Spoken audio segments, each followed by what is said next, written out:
چل رہے ہو، تمہیں کیا حق ملتا ہے کہ مسلمانوں کے سرمایے سے ہندوؤں کے مندر اور سکھوں کے گردوارے بناتے ہو اور وہاں جا کے کہتے ہو کہ یہ ان کا مدینہ ہے؟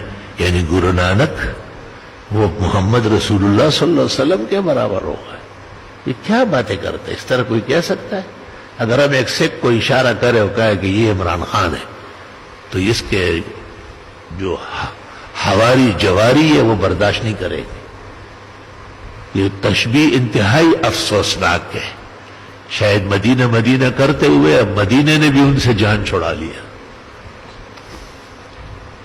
میں نے پہلے بھی کہا، سب مولویوں کو پتا ہے لیکن ان کی عادت نہیں ہے سچ بولنا۔ یہ ویسے نفس اور ضمیر کے دباؤ میں ہے۔ شیخ الاسلام کا فرض ہے، مفتی اعظم صاحب کا فرض ہے جو ٹیلی ویژن پہ آ کے کہتے ہیں بھئی ایسا کرو اور ایسا کرو، کہ لوگوں کو کہے کہ جیسے مرزا غلام احمد قادیانی اسلام سے ٹوٹا ہے، کافر مرتد و اسلام سے خارج ہے، اور اس کے ماننے والے بھی اسلام کے دشمن ہیں، تو گرو نانک صاحب بھی اسلام سے علیحدہ ہوا ہے۔ ان کے یہاں نماز نہیں ہے، اذان نہیں ہے، کلمہ نہیں ہے، موجودہ قرآن نہیں مانتے، اسلام نہیں مانتے۔ کیا چیز ہے ان کے یہاں؟ ستی ہے، یعنی مردے کو جلانا ہے، اور جھٹکا ہے، حلال نہیں کرتے، پاک پلیت بالکل نہیں ہے، یہاں تک کہ کسی جگہ کے بال لینے کو گناہ کبیرہ سمجھتے ہیں۔ یہ سب مولویوں کو برابر معلوم ہے، میرے کوئی امتیازی نہیں ہے اس میں، لیکن میں خود حیران ہوں کہ یا رب یہ اللہ کے حضور کیا جواب دیں گے۔ ایک دن ایسی بات ہو جاتی اور اگلے دن اخبارات کا صفحہ اول بھر کے آ جاتا کہ غلط در غلط، حرام ناجائز۔ پاکستان اسلامی تشخص رکھتا ہے، پاکستان اسلام کے نام پر بنا ہے، لا الہ الا اللہ پر بنا ہے، پاکستان کا آئین میں درج ہے کہ سپریم طاقت صرف اسلام ہے، اور پاکستان میں اسلام ہی پھلے گا پھولے گا۔ ہم اس طرح مودی کو یا کسی کو دھوکہ نہیں دے سکتے، نہ ان کے خلاف وہاں محاذ کھول سکتے۔ ای خیالست و محالست جنو، یہی کام تو گرو نانک نے کیا تھا۔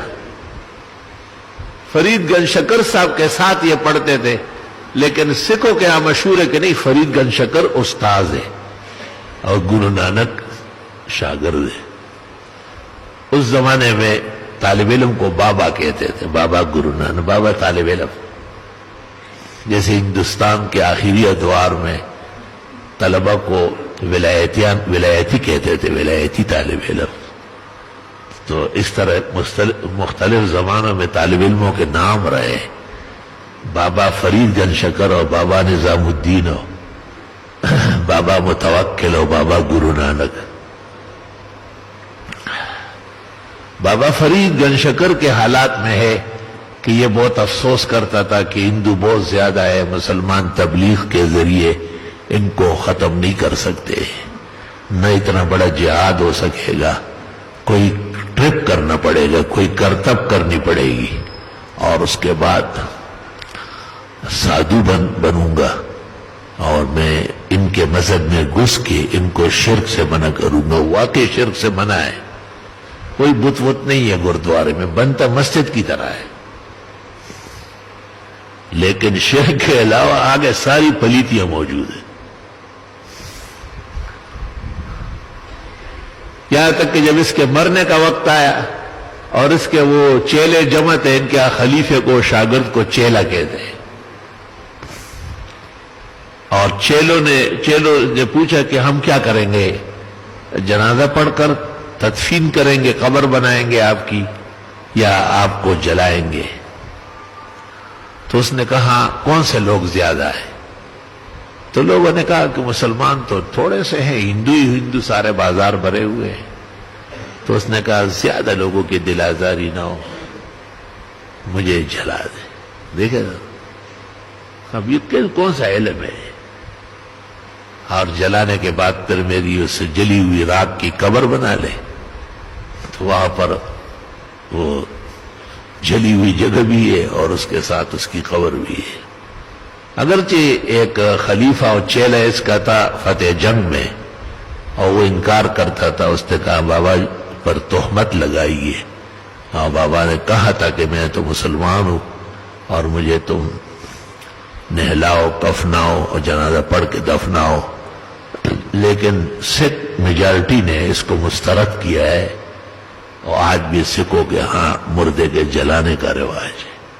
تو کون سی چیز ہے؟ اون ٹون تیری کون سی کل سیدھی ہے، وہی اوکھا سد سمشو چپاتے سوکھا. یہ بھی بہت دکھ کی بات ہے کہ ایک شخص ایک طرف مدینہ منورہ خلافت راشدہ ایاک نعبد و ایاک نستعین کے حوالے دیتے ہیں اور دوسری طرف مذہبی اعداء اور اسلام دشمن عناصر کو پروان چڑھاتا ہے. بہت ہی افسوسناک بات ہے، بہت تکلیف دہ مرحلہ ہے.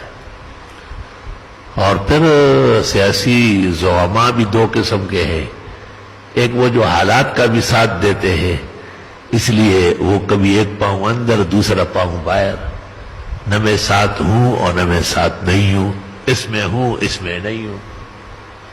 تو ان کو خود بھی نقصان پہنچ رہا ہے اور ان کے لوگ بھی اسی طرح چھوڑ رہے نہیں چھوڑ رہے چھوڑ رہے، اسی درمیان میں مر جائے.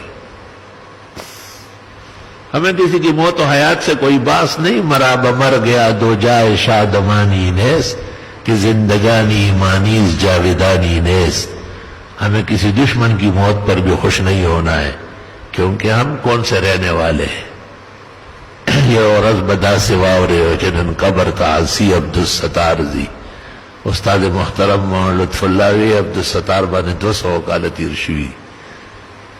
تو جو آیا ہے اس نے جانا ہے، لیکن بعضوں کا جانا بہت عبرتناک اور سبق آموز ہوتا ہے.